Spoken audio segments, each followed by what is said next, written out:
안녕하세요, 여러분. 올 한 해 뉴욕 증시가 안 좋았죠.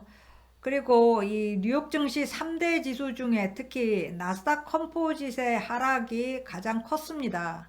그래서 오늘 스캔에서는 나스닥의 하락 내용을 좀 짚어보고요. 내년에는 어떨지도 한번 살펴보도록 하겠습니다. 자, 지금으로부터 1년 전인 2021년 11월에 나스닥이 고점을 찍었습니다. 팬데믹 초기에 비해서 지수가 2배나 올랐고, 전기 트럭 제조사 리비안도 11월에 상장을 해서 대박을 쳤습니다. 자, 테크 기업들은 채용 붐이었고, 또 직원들은 높은 스탁 옵션 가격에 한껏 들떠 있었죠. 그런데 그로부터 12개월 후인 지금의 상황은 완전히 반전됐습니다. 시가총액이 가장 큰 기술기업 15개 중에 지난 1년간 주가가 순 상승한 기업은 하나도 없습니다. 마이크로소프트는 시가총액에서 약 7천억 달러 줄었고요. 메타는 고점 대비해서 70% 이상 주가가 하락했습니다.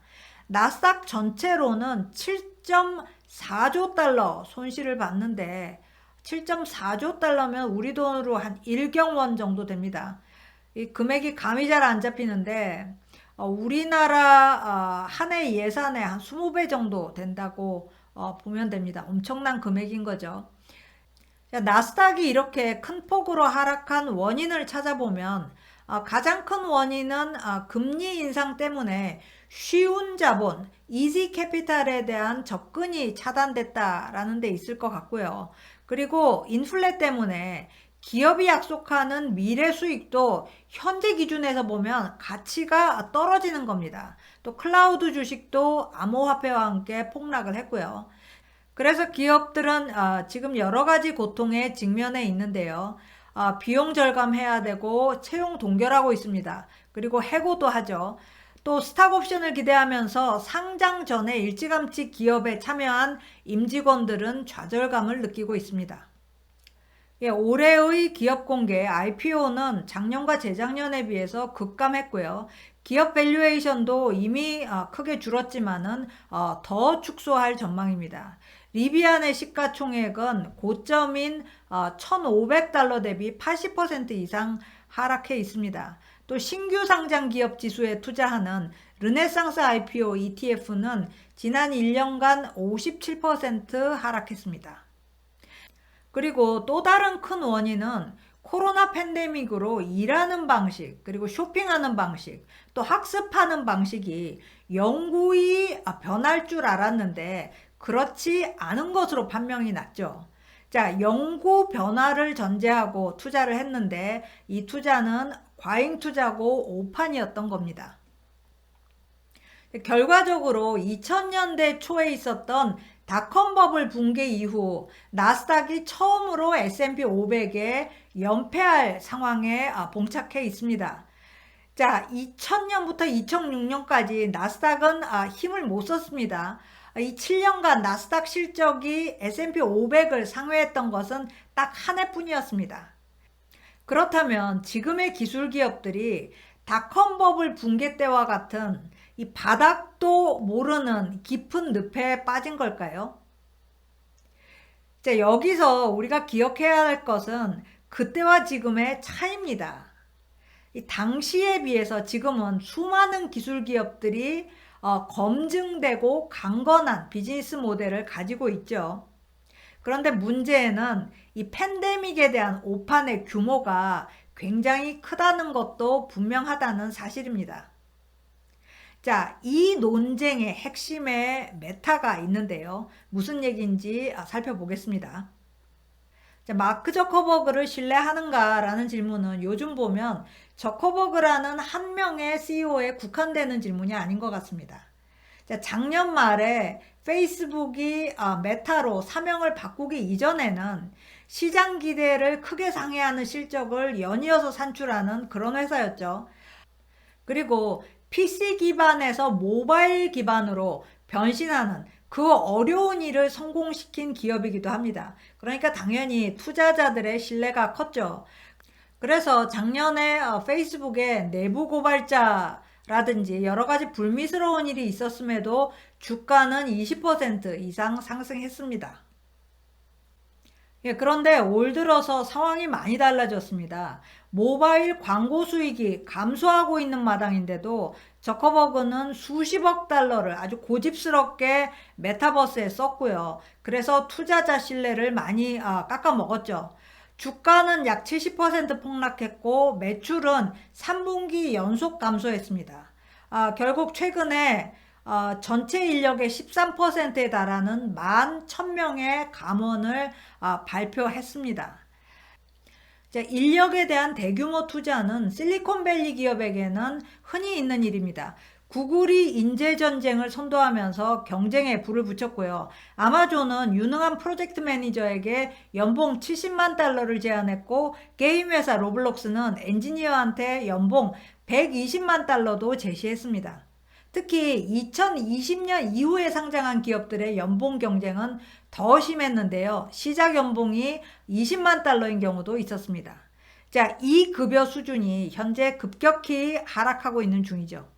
시스코나 메타, 아마존, 또 트위터의 감원 규모는 합계 29,000명입니다. 전체 기술업종의 감원은 13만 명에 이릅니다. 자, 그런데요, 테크 기업들의 방만한 인력 운용은 사실 잘 알려져 있습니다. 그래서 감원으로 오히려 조직이 효율적으로 움직일 거다, 이런 지적도 나오고 있죠. 자, 구글 CEO인 순다 피차이도 같은 생각인데요. 인력을 좀 줄여서 생산성을 더 올리자, 이런 얘기를 했습니다. 자, 테크 업종의 버블을 만들어낸 또 하나의 요소가 특수목적 인수기업, 바로 스펙인데요. 스펙은 전통적인 상장 요건을 충족시키지 못하는 유망 기업들을 인수하기 위해서 스스로를 상장시키고 그 다음에 인수 대상을 탐색하는 기업입니다. 자, 2020년과 21년에는 광란의 스펙 붐이 불었습니다. 작년 미국에서는 스펙을 통한 우회 상장이 전통적 IPO보다 더 많았습니다. 하지만 지난 1년간 스펙 주가는 70% 이상 하락했고요. 올 들어서는 인수 대상 기업도 못 찾아서 투자금을 투자자들에게 되돌려주는 해프닝도 많았습니다. 자, 벤처 캐피탈이 지원하는 기업에 대한 투자가 작년에 3,250억 달러에 이르렀습니다. 작년 4분기에 제일 많았고요. 그런데 올해는 투자가 거의 실종 상태입니다. 왜냐하면 밸류에이션이 작년에 비해서 20%에서 25%로 하락했기 때문입니다. 올해는 IPO도 급락했습니다. 작년 11월 중순까지 미국 IPO 건수가 961건이었는데 올해 11월 중순까지는 173건에 불과했습니다. 자, 다음 달에 예정된 IPO가 거의 없기 때문에 한 90% 줄었다고 보면 될 것 같은데요. 자, 그런데요, 이 173건이라는 숫자가 예외적으로 작은 숫자냐 하면 그건 아닙니다. 미국 IPO가 한 해 평균 100건에서 200건 정도 일어나거든요. 그러니까 오히려 평균 수치로 돌아가고 있다, 이렇게 보면 맞겠죠. 작년에 기술기업 IPO만 123건이 있었습니다. 그런데 2010년부터 해서 10년간 한 해 평균 기술기업 IPO는 38건이었습니다. 그 정도로 2020년과 21년에 과열이었다라고 말하는 게 맞겠죠. 자, 마지막으로 나스닥을 끌어내리는데 일조한 기업들은 코로나 봉쇄 때 열풍이 불었던 Buy Now, Pay Later, 선구매 후 지불 기업들입니다. 우리나라로 치면 할부를 해주는 기업들인데 비즈니스 모델이 좀 달라서 판매자들에게 수수료를 받죠. 어펌, 스퀘어, 클라나 이런 기업들이 있는데 작년 11월만 해도 이런 기업들 뿐만 아니라 아마존, 패션 브랜드들까지 다 이 선구매 후 지불 기업에 합류를 했습니다. 수조 달러의 초과 저축에 대한 기대가 컸었죠. 그런데 금리 상승으로 인기가 급락하고 펌 주가 같은 경우는 정점 대비 92% 하락했습니다. 또 비상장 기업인 클라나의 밸류에이션은 85% 하락했고요. 자, 그렇다면 테크 기업들의 향후 전망은 어떨까요? 최근에 이 트위터 사태나 FTX 사태를 보면 이 전망이 좀 더 악화된 것 같습니다. 자, 트위터 같은 경우는 일론 머스크 본인이 트위터의 파산 가능성을 언급했고요. 인력도 절반으로 줄였습니다. 그리고 320억 달러로 밸류에이션 되었던 이 암호화폐 거래소 FTX에 투자한 대형 투자사들이 있습니다. 세콰이어나 블랙록, 타이거 글로벌 이런 회사들이 투자금 전액을 손실 처리하고 있습니다. 자, 그런데 놀랍게도 투자 분위기가 그렇게 나쁘지만은 않다고 CNBC가 전하고 있는데요. 바이든 대통령의 인플레 감축법 그리고 반도체와 과학법이 내년쯤 되면 핵심 기술 분야의 투자로 연결될 거라는 기대가 큽니다. 그리고 헬스케어, 정수시설, 청정에너지, 브로드밴드에 대한 투자도 긍정적으로 보고 있습니다. 자, 매크로의 역풍에도 낙관적인 전망이 솔솔 피어나는 중이다.